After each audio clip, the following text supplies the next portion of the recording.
오늘 우리에게 주시는 하나님의 말씀입니다. 요한복음 9장 1절에서 10절.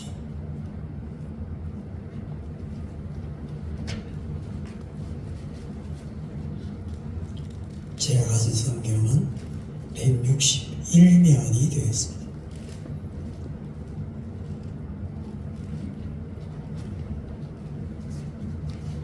예수께서 길 가실 때에 날 때부터 소경된 사람을 보신지라. 제자들이 물어가는데 랍비여, 이 사람이 소경으로 난 것이 네 죄로 인함이 오니까, 자기 오니까 그 부모 오니까? 예수께서 대답하시되 이 사람이나 그 부모가 죄를 범한 것이 아니라 그에게서 하나님의 하시는 일을 나타내고자 하심이니라. 때가 아직 낮음에 나를 보내신 이의 일을 우리가 하여야 하리라. 밤이 오리니 그때는 아무도 일할 수 없느니라. 내가 세상에 있는 동안에는 세상의 빛이로라. 이 말씀을 하시고 땅에 침을 뱉다 진흙을 이겨 그의 눈에 바르시고 이르시되 신랑 못에 가서 씻으라 하시니, 실로하면 번역하면 보냄을 받았다는 뜻이라. 이에 가서 씻고 밝은 눈으로 왔더라. 아멘.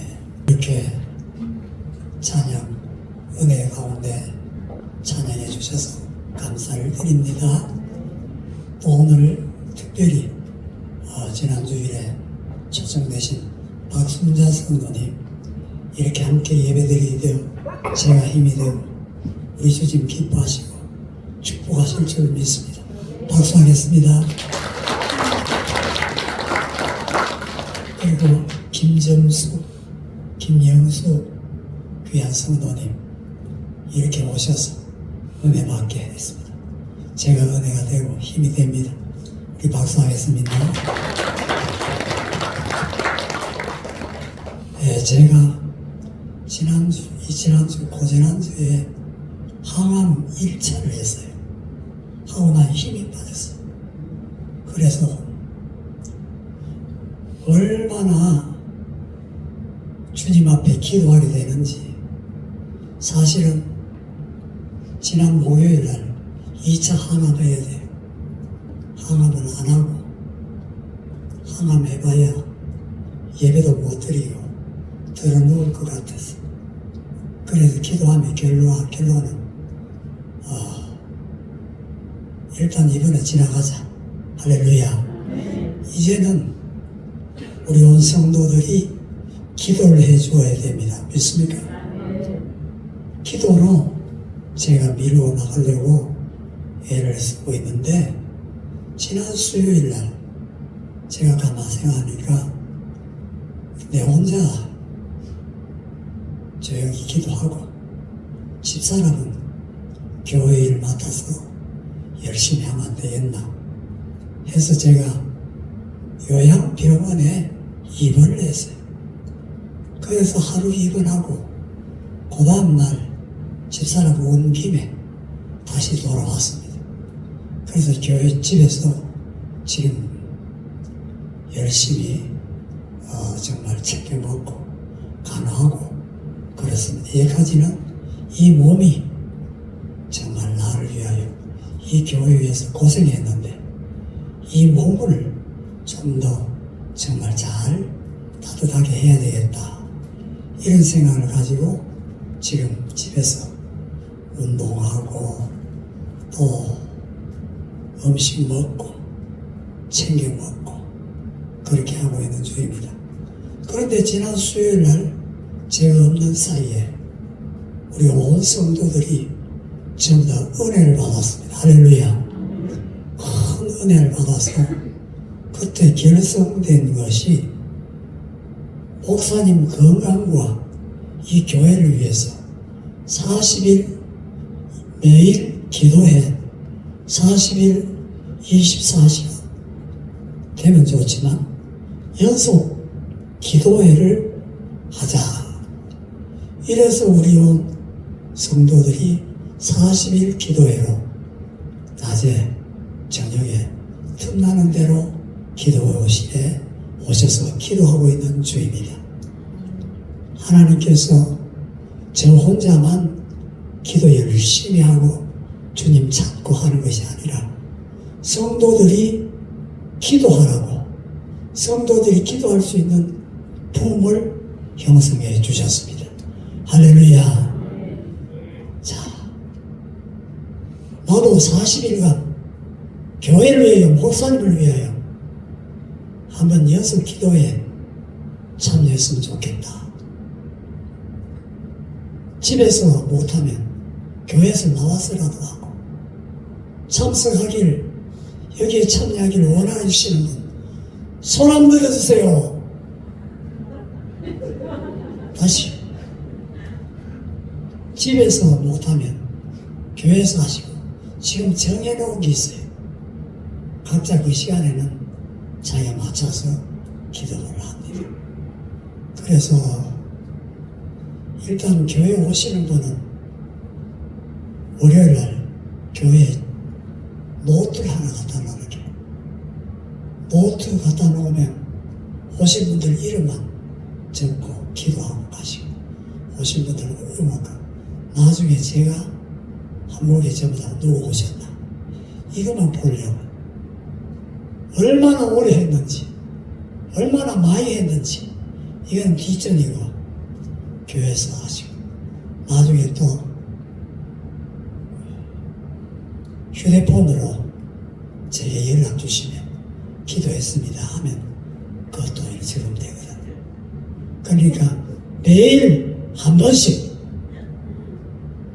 1시간이면 너무 많고 10분이든 5분이든 1분이든 목사님 위해서 기도하겠습니다. 손 드세요.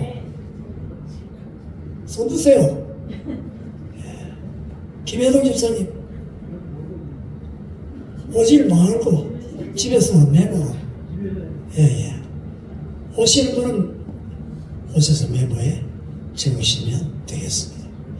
그래, 그 하기로 하고, 이제 이 교회가 목사님 때문에 내가 기도하게 되고, 기도의 사람, 믿음의 사람 되어지는 것을 감사하시기 바랍니다. 다 같이 영광의 박수 하나님께.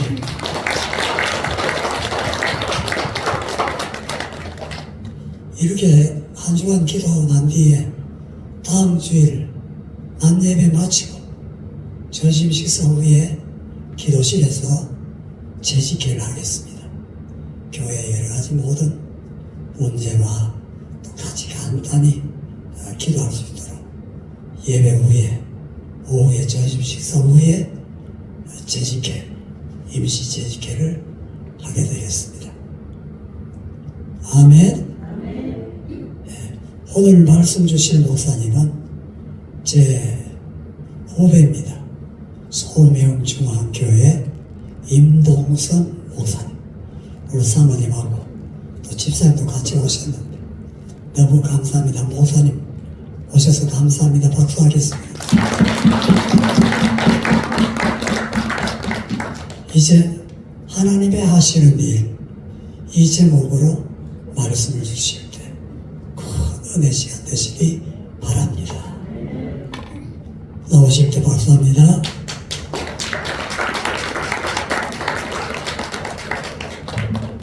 할렐루야. 제가 목사님 말씀 전해달라고 이렇게 부탁을 받고 기도했습니다. 기도를 하는데 하나님께서 오늘 말씀을 주셨어요. 요한복음 9장 1절에서 7절을 말씀 주셨는데 제목이 하나님이 하시는 일을 나타내고자 합니다. 그 중에서 하나님이 하시는 일 이렇게 주셨는데 우리 하나님께서 서생님교회에 이제 특별히 하나님께서 하시고자 하는 일이 있는 것 같아요. 그래서 저에게 그 말씀을 전달하라고 세우신 것 같습니다. 여러분이 하나님 하시는 일을 아시고 그 일에 함께 동역하는 자가 되시길 주의 이름으로 축복합니다. 제가 어릴 때 참 감사하게도 안 믿는 집안에서 태어났는데 4살부터 교회를 다녔어요. 예. 참 복이 있죠, 그죠? 예. 그래서 지금까지 오게 됐는데 제가 이제 어릴 때부터 이 교회를 다니다 보니까 이제 저게 알게 모르게 이제 성경 말씀을 듣고 배우고 하다 보니까 제가 율법주의가 되었어요. 율법주의자가. 예. 그래서 나도 행치 못하면서 사람들을 볼 때 이 말씀을 가지고 율법주의가 돼가지고 잣대를 재고 있더라고요. 제가 이제 아버님, 어머님이 교직에 계셔가지고 이사를 참 많이 다녔습니다. 많이 다녔는데 태어나기는 경북 울진에서 태어났는데 태어나기만 했고 제가 거기서 5살 때 서울로 이사를 갔다가 초등학교 3학년 때 또 대구 쪽으로 왔어요. 예. 그렇게 이사를 다녔는데 그래서 대구 쪽에서 이제 군의군 우보면이라는 곳에 저희 아버님이 교직에 또 계시게 됐는데 그때 친구들 보니까 시골에서 친구들 보니까 이 무슨 집안에 제사가 있을 때 어른들이 술을 먹이더라고요. 또 이 친구들이 몰래 또 어른들 몰래 술도 먹더라고요. 담배도 가끔 피는 친구도 있고. 그래서 저것들은 독사의 자식들이다. 상조를 못할 인간들이다. 저는 그렇게 생각이 되어졌어요. 그렇게 해서 좀 이렇게 거리를 두고 그렇게 살았습니다. 근데 많은 세월이 흘러서 제가 가만히 보니까 그 행위는 잘못됐지만은 그것에 대해서 바라보는 제 눈이 잘못되어졌더라고요. 예. 그럼 너는 어떠냐? 나도 일반이더라고요. 술, 담배를 안 먹었을 뿐이지 나도 그죠? 거짓말하고 죄를 짓고 있더라고요. 그래서 어떤 율법을 가지고 상대방에게만 적용시키고 나에게는 적용을 못 시키는 그래서 잘못된 생각을 가지고 사는 그런 결과가 있는 것을 보고 이게 아니구나라는 사실을 깨달았습니다. 그래서 가만히 보니까 사람들이 현실을 바라볼 때 2가지 시각을 가지고 바라보게 되더라고요. 첫 번째 뭐냐? 율법적인 시각. 그 다음 2번째는 은혜적인 시각. 그래서 우리 그 2가지 가지고 현실을 바라보는 거예요. 율법적인 사람은 율법을 가지고 상대방을 판단합니다. 그리고 또 그 사람에 대해서 심판을 해버리죠. 근데 자기 자신에 대해서는 그렇지 않아요. 굉장히 너그럽습니다. 그리고 또 간혹 보면은 참 은혜가 넘치는 분들이 있어요. 그런 사람들은 덮어줘요. 상대방의 잘못을 덮어주는 그런 모습을 보는데 이 2가지 시각을 가지고 인생을 살아가는데 현실을 바라볼 때 내가 어떤 시각을 가지고 사느냐 이것이 대단히 중요하다는 사실을 깨달았습니다. 이 2가지 중에서 어느 것을 가지고 내가 바라보냐 현실을 바라보냐 이것이 운명을 결정하더라고요. 그래서 우리는 어떤 시각으로 현실을 바라보는 것이 성경적이고 우리가 올바른 일인가 이것을 오늘 이 말씀을 통해서 우리가 한번 열어볼까 합니다. 우리가 먼저 현실을 볼 때 대부분이 율법적인 차원에서 보는 거예요. 교회 와서도 어떻습니까? 그런 사람 있잖아요. 이 새세명 교회는 없는 줄 아는데 아무개 권사는 교회 좀 안 나왔으면 좋겠다. 덕이 안 돼, 덕이. 세상 사람보다 더 못해. 이런 사람이 있어요. 그죠? 그래서 목사가 보기에도 저 권사는 좀 우리 교회 안 나왔으면 좋겠다. 그렇게 행동하는 분이 있어요. 그죠? 어떤 직분이든 그죠? 그런 사람이 있습니다. 그죠? 그렇게 잠깐 생각되어질 때가 있는데 그러나 우리가 성경으로 볼 때 그런 것을 어떻게 우리가 바라봐야 되냐 이것이 중요하다 이거죠. 제가 로마서 3장을 한번 보겠습니다. 로마서 3장 9절 10절을 보니까 이렇게 기록되어 있어요. 제가 읽어드리겠습니다. 그러면 어떠하냐? 우리는 나냐? 결코 아니라 유대인이나 헬라인이나 다 제 아래에 있다고 우리가 이미 선언하였느니라.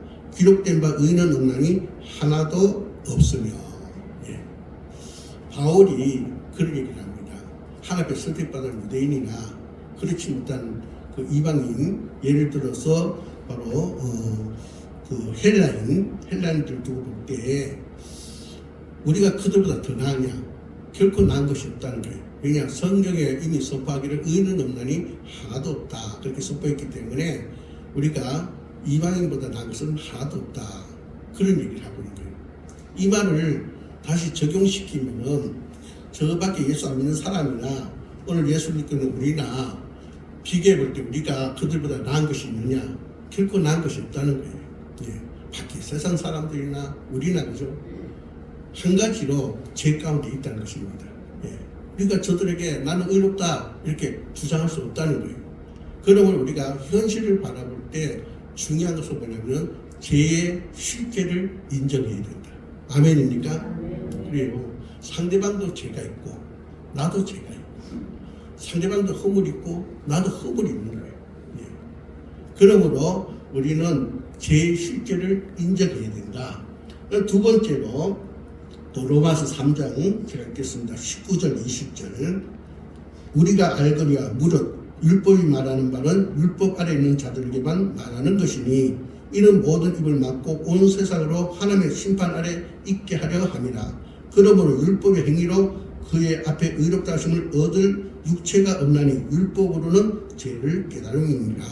아멘. 예. 여기 보니까 하나님께서 율법을 줬어요. 너희들이 천국 가려면 이 율법을 다 지켜야 된다고 주셨어요. 근데 인간들이 천국 가려면 이 율법을 지켜야지.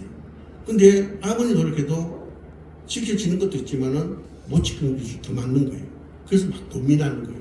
이걸 어떻게 하지? 이 율법 지켜 천국 가는데 내가 다 지키지 못하니까 어떻게 해? 이런 사람이 있고 어떤 사람은요 아주 뻔뻔한 거예요. 다 지키는 것처럼 자기를 그저 가면을 쓰고 거룩한 척하는 거예요. 예.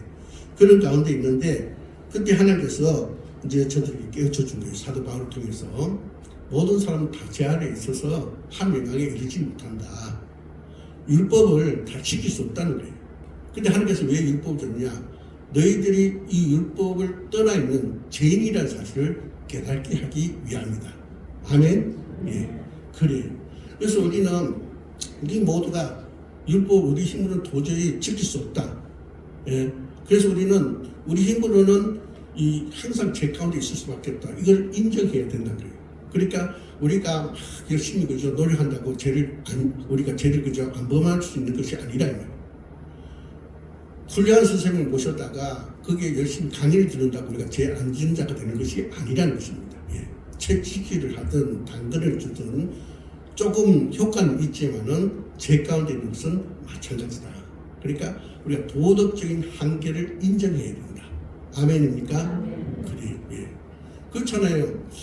제가 어릴 때는 목사님은 화장실도 안 가시는 줄 알았어요. 그렇게 되게 거룩한 분으로 봤단 말이죠. 근데 제가 신학 과정을 이제 거치면서 또 목회자가 되어서 보니까 목사들도 허물이 많더라고요. 저 자신도 너무 허물이 많아요. 네. 근데 그 허물을 목회자이기 때문에 가지지 말아야 되자고 노력하는데 잘 안 되더라고요. 뭐 조금 효과는 있는데 그것이 나를 온전하게 하지 못하더라고요. 근데 성경 말씀을 보니까 너가 노력한다고 되는 것이 아니야. 좋은 선생을 준다고 바뀌는 것이 아니라 이렇게 말씀하고 있더라고요. 예, 그래서 우리는 우리 노력으로 우리가 무슨 도덕적인 것으로 그죠? 우리가 의롭게 될 수 없다는 사실을 인정해야 된다. 아멘입니까? 예, 그것을 우리가 인정해야 된다. 그럼 우리 죄 문제를 어떻게 해야 되냐? 우리가 성경 말씀을 보니까 또 이렇게 말하고 있어요. 로마서 3장 23절, 24절을 제가 읽겠습니다.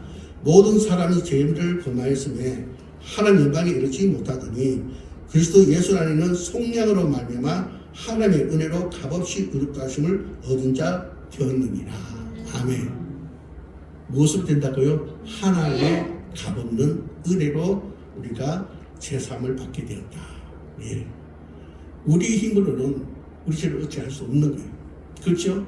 과거에도 죄를 지었고 현재도 죄를 지고 있고 앞으로도 우리 죄를 지을 수밖에 없어요. 근데 하나님께서 그것을 다 아시고 인간으로 이 땅에 오셔서 십자가에 우리 죄값을 지불하셨던 거예요. 그 값없는 은혜, 조건 없는 은혜, 그것을 우리에게 주심으로 우리가 의인이 되게 되었다. 할렐루야. 천국 가게 되었다. 할렐루야. 예, 그래서 우리는 하나님의 은혜로 되어지는 것이지 우리가 뭐 죄가 없어서 되는 것도 아니고 우리 스스로 죄 문제를 해결할 수 있는 것이 아니다. 이 사실을 기억해야 될 줄 믿습니다. 그래서 우리가 이것을 모르기 때문에 자꾸 그죠. 우리는 내 자신이 지키지 못하면서 상대방의 율법의 잣대를 갖고 자꾸 심판을 하는 거예요. 저 사람은 어떻고 이 사람은 어떻고 그죠. 심판하는 거예요. 왜 그렇습니까? 현실을 바라보는 시각이 율법주의자가 돼서 그렇다는 것입니다. 예. 우리는 현실을 보는 시각이 은혜로 바뀌어야 될 줄 믿습니다. 예. 하나님의 은혜로 되어지는 것이다. 하나님의 은혜가 있어야 구원을 받는다. 하나님의 은혜가 있어야 해결되어진다. 이 사실을 기억해야 될 줄 믿습니다. 오늘 본 말씀은 바로 그런 이야기들을 우리에게 전해주고 있습니다. 그래서 요한복음 9장 1절에서 7절까지 말씀을 한번 분석을 해보고자 합니다. 우리 한번 볼까요? 요한복음 9장 1절에서부터 제가 3절까지 읽겠습니다. 예수께서 길을 가실 때에 날 때부터 맹인된 사람을 보신지라. 제자들이 물어 이르되 라삐여 이 사람이 맹인으로 난 것이 누구의 죄로 인함이니까? 자기니까 그의 부모이니까? 예수께서 대답하시되 이 사람이나 그 부모의 죄로 인한 것이 아니라 그에서 하나님이 하시는 일을 나타내고자 하심이라. 아멘. 자, 예수께서 길을 가시다가 어떤 일을 경험합니다. 어떤 일을 경험하냐면은 날 때부터 맹인된 자를 만나게 됩니다. 그때 예수님 따르는 제자들이 묻습니다. 예수님께 예수님 저 사람이 날 때부터 맹인된 것은 그 까닭이 어디에 있습니까? 원인이 어디 있습니까? 묻습니다. 그러면서 그들이 하는 말이 본인의 죄 때문입니까? 그 부모의 죄 때문입니까? 그렇게 묻습니다. 제자들이 왜 이런 질문을 했을까? 저는 참 이 부분이 좀 뭐랄까 해석이 어려웠습니다. 왜냐하면은 본인 죄, 날 때부터 그 소경되는데 어떻게 본인 죄를 말할 수 있겠냐는 얘기죠. 예. 그래서 가만히 내용을 분석해 보니까 어떤 거냐면은 유대인들이 영지주의를 사상을 갖고 있었어요. 그래서 나기 전에 영혼이 있었다 이렇게 믿었던 거예요. 그러니까 저 사람은 육신으로 나기 전에 그 영혼이 있었는데 그때 그 영혼이 죄를 지어서 날 때부터 저주받아서 소경으로 난 것이냐 이렇게 묻는 거예요. 아니면은 그 부모가 잘못해가지고 그 죄값을 그 자식이 받고 있지 않느냐 바로 이런 이제 질문을 던졌습니다. 그러니까 예수님께서 답하십니다. 우리 3절을 같이 한번 읽어볼까요? 요한복음 9장 3절을 같이 읽습니다. 시작. 예수께서 대답하시되 이 사람이나 그 부모의 죄로 인한 것이 아니라 그에게서 하나님이 하신 일을 나타내고자 하십니다. 아멘. 자, 여기서 우리가 예수님께서 답을 주신 것을 보게 되는데 첫 번째로 우리가 그 답을 확인하기 전에 날 때부터 맹인된 사람을 한번 살펴보겠습니다. 이 날 때부터 맹인된 사람은 우리가 이렇게 보면은 본인에게는 어떤 잘못도 없습니다. 왜냐? 날 때부터 맹인이 됐기 때문에 뭐 사람이 이 땅에 태어나기 전에 영혼이 선재해 있었다. 그건 아니거든요. 예, 그건 잘못된 사람이기 때문에 이 본인은 자기가 날 때부터 왜 소경이 된지 본인은 그런 이제 이유를 알지 못합니다. 예, 그리고 본인에게도 잘못이 없는 게 그죠? 잘못이 없고 이유도 모릅니다. 그리고 또 이 날 때부터 이 소경된 사람은 이 사람의 그 지금 성경 배경을 보면 한 40대인데 거린이 얻어먹는 거지란 말이죠. 그러니까 이 사람의 미래에 대한 보장도 없어요. 예, 보장도 없습니다.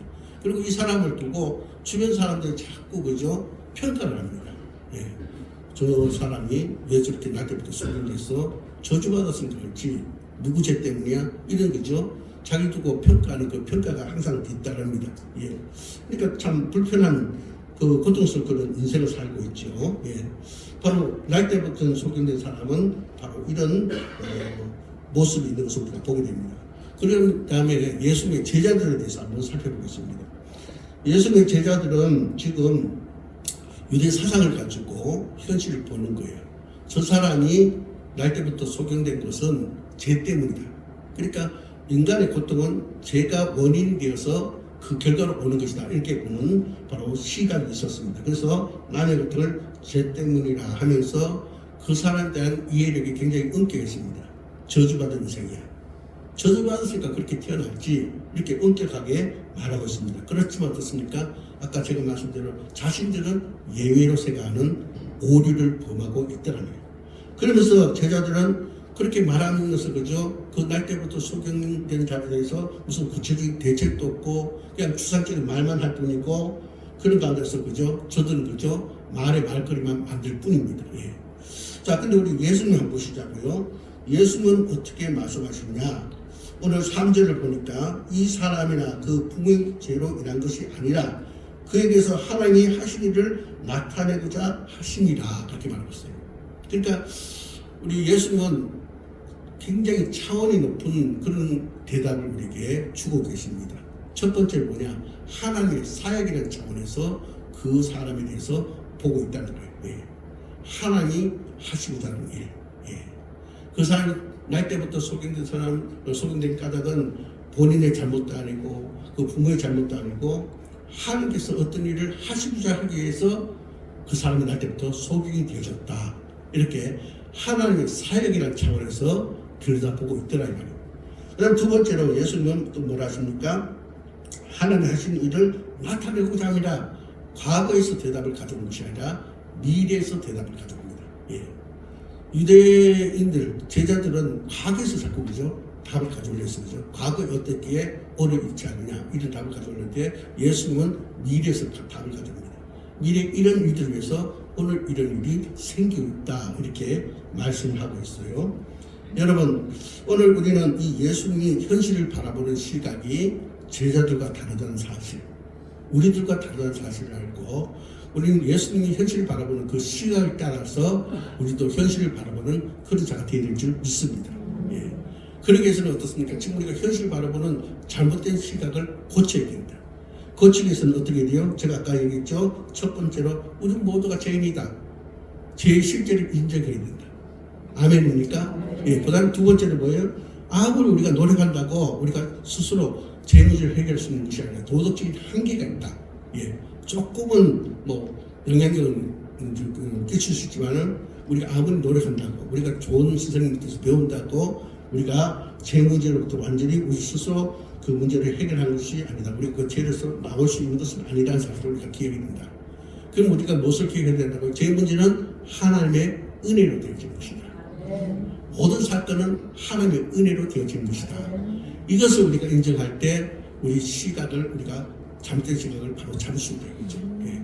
저와 여러분이 현실을 바라보는 시각이 이 제자들처럼 율법주의 시각에서 은혜의 시각으로 바뀌어주시길 바랍니다. 그래서 우리는 하나님의 은혜로 봐야 돼요. 아, 이 사건이 일어난 것은 하나님의 은혜다. 하나님께서 어떤 일을 하시고자 미래의 어떤 일을 이루시고자 이런 일을 행하고 계신다. 이렇게 우리는 해석하고 우리는 하나님의 은혜로 현실을 바라볼 수 있기를 바랍니다. 예. 제가 이제 왜 하나님께서 이번 주에 저를 또 이렇게 세우실까, 목사님 기도하시는데 응답받고 세우셨는데 왜 그럴까 고민을 해봤습니다. 그래서 어떤 말씀을 준비할까 기도하는데 오늘 이 말씀을 주셨어요. 여러분 지금 목사님이 굉장히 몸이 좋지 않으시잖아요. 그죠? 항암치를 받고 계시잖아요. 우리 성도님들 볼 때 굉장히 우려가 되는 일입니다. 예, 이제 성전을 아름답게 지어놓고 이제 교회가 막 부흥되고 있는 그런 기로에 있는데 왜 이런 일이 있을까 이렇게 생각해 볼 수 있습니다. 예. 하나님께서 왜 그렇게 하시는가 우리가 의문이 생길 수 있어요. 그죠? 근데 우리는 율법적인 차원을 보지 말자 이 말입니다. 예. 율법적인 차원을 볼 것이 아니라 은혜적인 차원으로 봐야 된다. 예. 자, 다시 말해서 우리 목사님 지금 항암치를 받고 있고 교회가 지금 굉장히 중요한 시점인데 왜 이런 일이 우리 교회에 일어나고 있는가? 그때 하나님께서 당신의 일을 이루기 위해서 그렇게 하게 하십니다. 아까 목사님 말씀하셨잖아요. 나 혼자만 기도할 것이 아니라 우리 교회 전체가 기도해야 된다. 예. 왜 그렇습니까? 하나님께서 하시고자 하는 일이 있기 때문에 그 위대한 일을 이루시기 위해서는 기도가 필요하다 이거죠. 그래서 하나님께서 우리 목사님을 편찮게 하신 거예요. 그래서 모두가 공감을 이루면서 동감하면서 기도로 뭉쳐서 바로 기도하게 되는 거죠. 그러다 보면 우리 목사님이 왜 그런 병에 이제 고통을 받게 되는가가 알게 되어질 것이고 그런 가운데 어떻습니까? 우리 목사님 치료가 되어질 것이며 하나님께서 하시고자 하는 일이 나타날 줄 믿습니다. 그래서 우리는 미래에서 답을 가져온 거예요. 예. 아, 이런 일을 위해서 지금 우리 교회 이런 일들이 일어나고 있구나. 그러니까 이것은 은혜다. 예. 하나님의 은혜다. 이것을 생각하고 우리가 미래를 위해서 달려가는 자가 되어야 될 줄 믿습니다. 우리 목사님 건강 문제만 아니라 우리 성도들 모든 문제가 그죠? 우리 개인적인 것이나 국가적인 것이나 모든 것은 우리가 율법적인 차원을 보지 말고 하나님의 은혜적인 차원으로 바라봐야 됩니다. 왜 이런 문제가 생기게 됩니까? 예. 하나님께서 하시고자 하는 일을 나타내기 위함이다. 이것을 알고 미래에 어떤 좋은 일이 있을 것이다. 그래서 우리는 그 좋은 일을 위해서 우리가 애를 쓰는 자가 되어야 될 줄 믿습니다. 여러분 오늘 요한복음 9장 뒷부분 한번 봅시다. 4절에서 7절 같이 있습니다. 시작. 때가 아직 낮음에 나를 보내신 이의 일을 우리가 하여야 하리라. 밤이 오리니 그때는 아무도 일할 수 없느니라. 네가 세상에 있는 동안에는 세상의 빛이로라. 이 말씀을 하시고 땅에 침을 뱉어 지력을 이겨 그의 눈에 바르시고 이르시되 신랑 못에 가서 씻으라 하시니 신랑은 번역하면 보냄을 받았다는 뜻이라. 이에 가서 씻고 밝은 눈으로 왔더라. 아멘. 예. 자 여기 보십시오. 예수님께서 당신의 차례여기는 차원 또 미래의 어떤 결과를 위해서 지금 이런 일이 일어났다 이렇게 설명하시면서 이제 중요한 메시지를 전하고 있습니다. 4절을 보니까 때가 아직 낮음에 지금 어떤 얘기인가 이것이 때가 아직 낮음에 이게 어떤 얘기냐면은 우리 주님께서 지금 이 땅에 오셔가지고 아직도 주님이 일하실 때라면 일하실 때다. 예. 그래서 내가 그 일을 하겠다면 예. 지금 우리 주님은요 영으로 우리 가운데 와 계십니다. 예.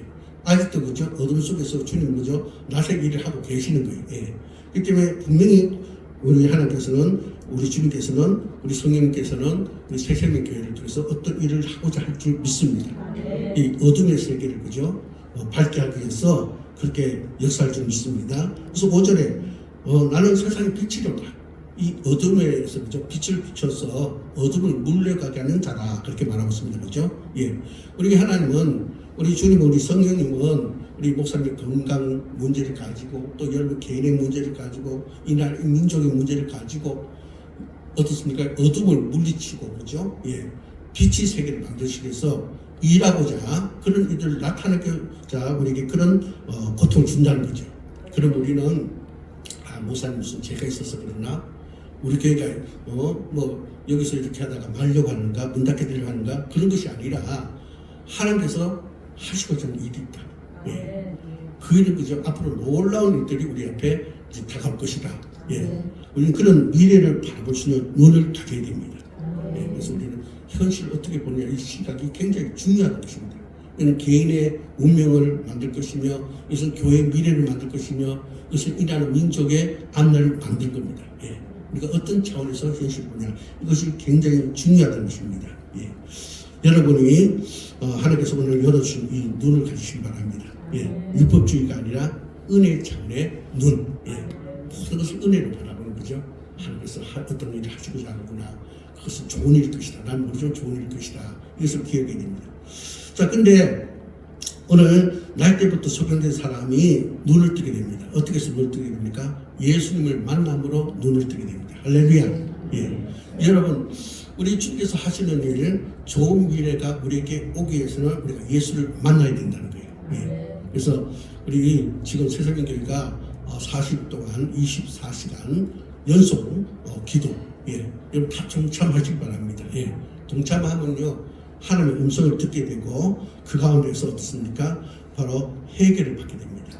목사님은 치유될 것이고 여러분 가정의 문제가 해결될 것이고 나라 민족의 문제가 해결되게 될 것이고 하나님의 구원의 역사가 나타나게 될 줄 믿습니다. 예. 그래서 우리는 오늘 이 요한복음 9장 1절에서 7절 주로 말씀을 가지고 우리 현실 보는 눈을 바꿔야 된다.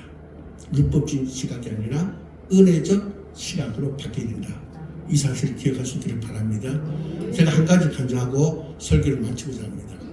제가 저는 목회가 40년이 넘었어요. 예, 40년인데 고등학교 졸업하고 바로 1학년 때 하나님께서 저를 일찍 보내셔서 81년도 9월 달부터 목회를 했어요.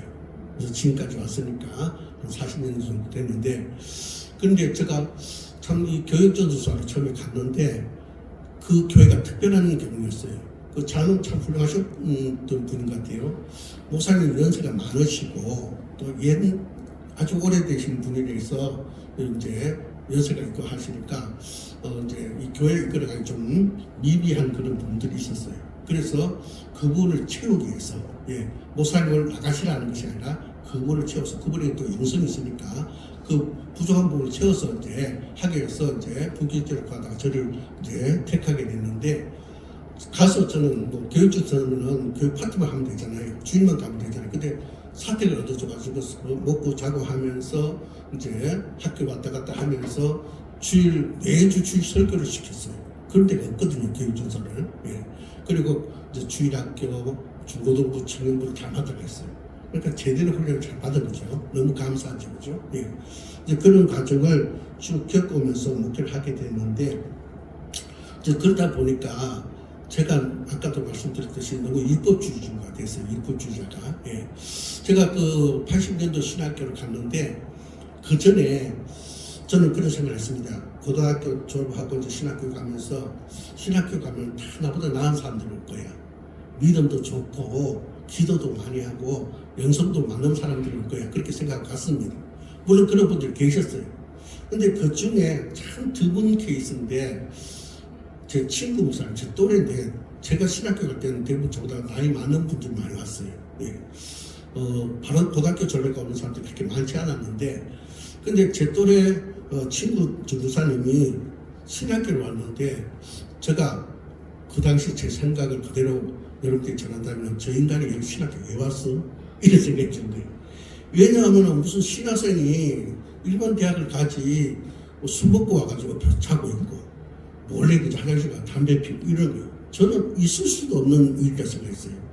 그렇게 배워왔고 그런 환경 속에서 살아왔기 때문에 어떻게 신학생이 술을 먹고 와서 학교에 엎드려 자고 몰래 그죠? 화장실 가서 담배를 피우나 굉장히 저는 그죠? 거기에 대해서 율법주의로 판단하고 막 사탄의 종이다 이렇게 대접을 했습니다.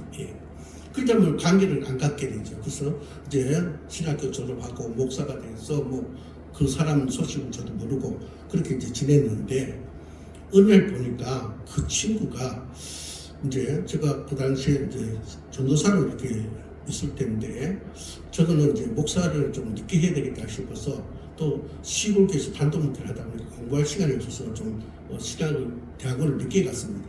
근데 그 친구는 대학원을 일찍 가서 목사 안수를 이제 받게 된 거예요. 근데 그 할아버님이 목사님이고 아버님이 또 유명한 목사님이세요. 그러니까 그 백이 있어가지고 300명 이상 되는 게 담임 목사로 갔더라고요. 그러니까 저는 이해가 안 되는 거예요. 아니 저 사탄의 자식이 어떻게 저렇게 잘 되고 난 시골교회에서 아직 전도사로 있지? 그렇게 비교가 되면서 판단이 되면서 막 제가 심판을 하는 거예요. 그래서 이 뭐 교회가 병든 거 아니야 하면서 제가 확장시켜 가는 거예요. 그러고 있는데 또 제가 열받게 됩니다. 왜냐? 저도 목사가 돼가지고 이제 열심히 이제 개척을 하고 있는데 이제 제가 경기도 안산에 이제 목회를 하고 있는데 그 친구가 큰 교회 담임 목사가 됐다는 거예요. 그 교회가 부흥이 돼가지고 그래서 그죠? 야 이거 뭐야? 목회가 되면 뭐가 목회야? 헷갈리더라고요. 그래서 제가 궁금해서 그 친구에 대해서 좀 이렇게 알아봤어요. 소식을 알아봤는데 어떤 일이 있었냐면 그 친구가 아버지, 어머니가 소원을 한 거예요. 하나님 주의 종으로 든다고 소원한 거예요. 근데 본인은 전혀 그러고 싶지 않았는데 그래서 자기 의사와 상관없이 아버지, 어머니가 아버지가 목사님이다 보니까 그 첫 아들이라고 소원해가지고 바쳤단 말이죠. 그래서 강제적으로 신학을 버린 거예요. 그러니까 반항심이 생긴 거예요. 그리고 목회할 때 어려운 것을 봐가지고 그래서 이제 교회 안에서 싸움도 보고 이래가지고 세상으로 나가가지고 자기 딸은 상처가 있어가지고 그렇게 흔한 병상되는 거예요. 그런데 여러분 마귀에게 틈을 주면요 이게 찾아내기가 참 힘듭니다. 자기가 이제 목사가 됐어. 그래서 그러면 안 되는 줄 알면서 그걸 찾아내지 못하는 거예요.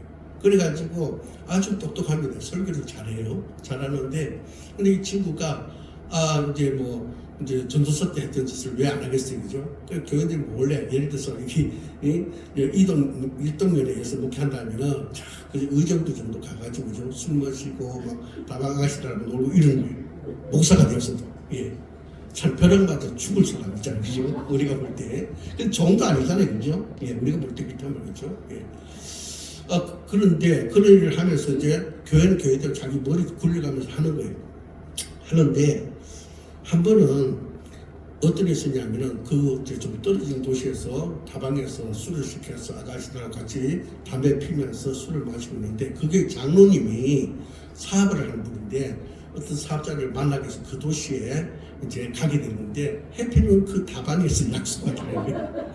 약속이 딱 때가 있어가지고 이제 이 장로님이 무슨 일이 갔는데 보니까 자기 목사 가지고 그죠? 담배를 물고 있고 술을 파는 저렇게 아가씨를 어깨동무하고 있는 거예요. 깜짝 놀랐어.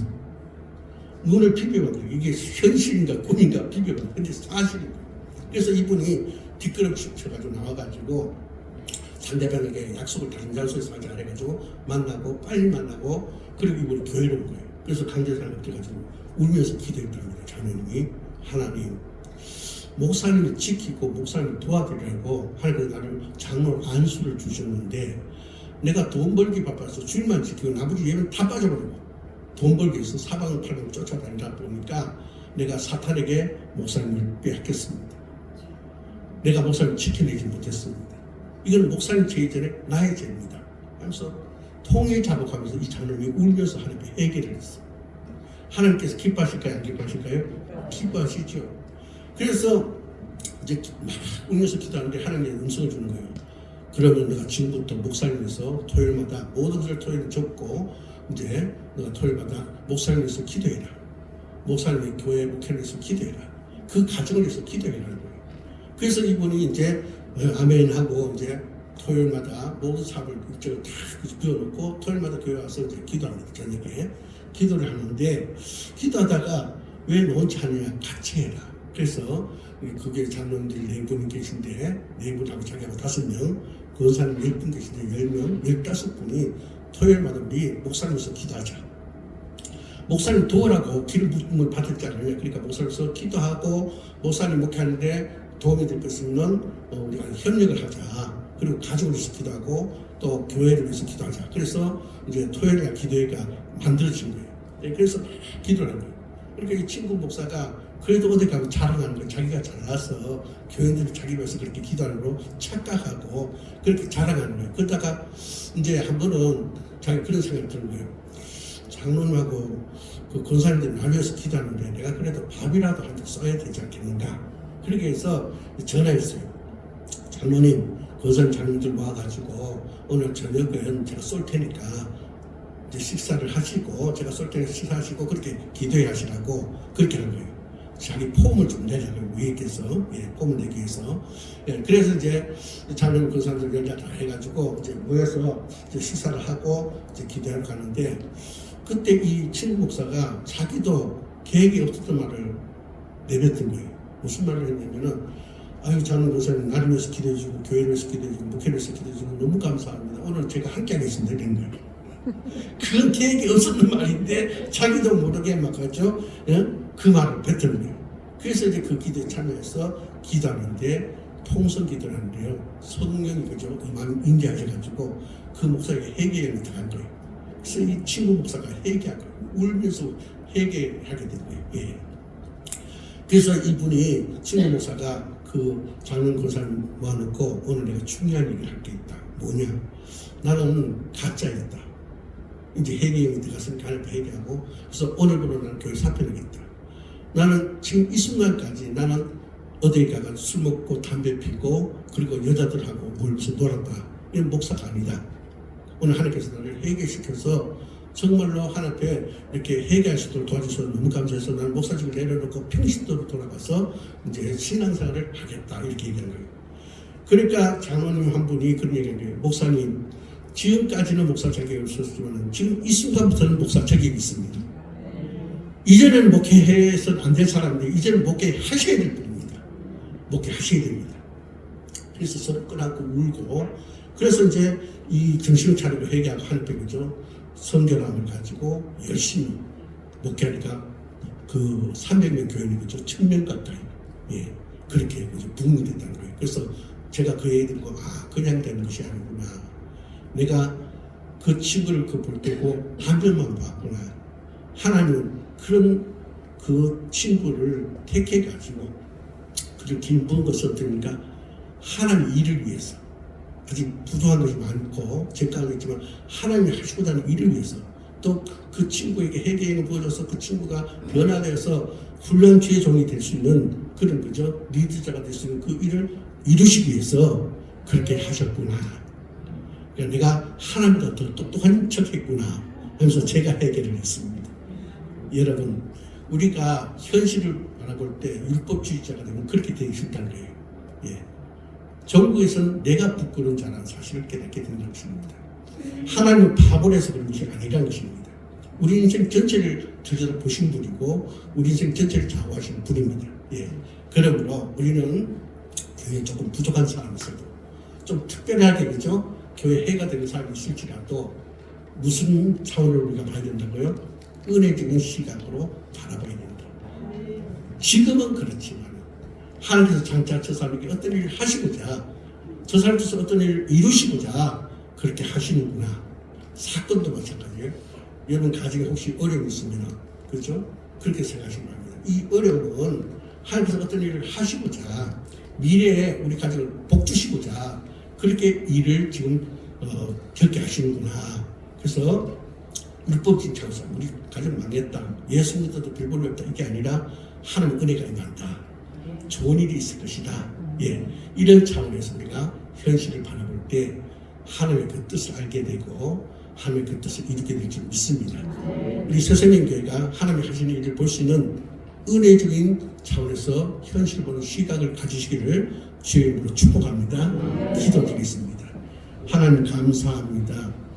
우리에게 필요적절한 말씀을 주셔서 생각을 바꾸게 하시고 마음을 고치게 하시고 주님을 닮아가게 하시고 주님 가신 길을 가게 하셔서 그 끝에 영광을 보게 하시니 감사드립니다. 오늘 주신 말씀도 그와 같은 결과가 있게 축복해 주시옵소서. 우리 새생명교회가 오늘의 많은 어려움을 잘 이겨내서 하나님의 영광을 보는 그런 자가 될 수 있도록 현실을 바라보는 시각이 율법주의가 아닌 은혜적인 차원에서의 현실을 바라보는 시각을 갖게 하여 주옵소서. 예수 이름으로 축복하고 기도합니다. 아멘.